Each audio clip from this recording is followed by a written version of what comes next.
मेरो घर चाहिँ होइन वास्तवमा भाइ अब नेपालको मध्यपश्चिममा पर्छ होइन अहिले त भोजपुरतिर होइन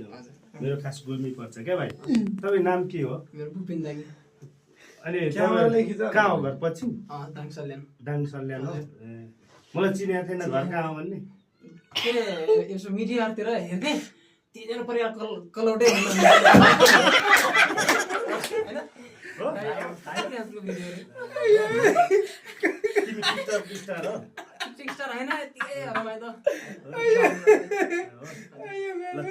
दाङ सल्यानको एउटा गीत गाउ त ल गाउ म मात्र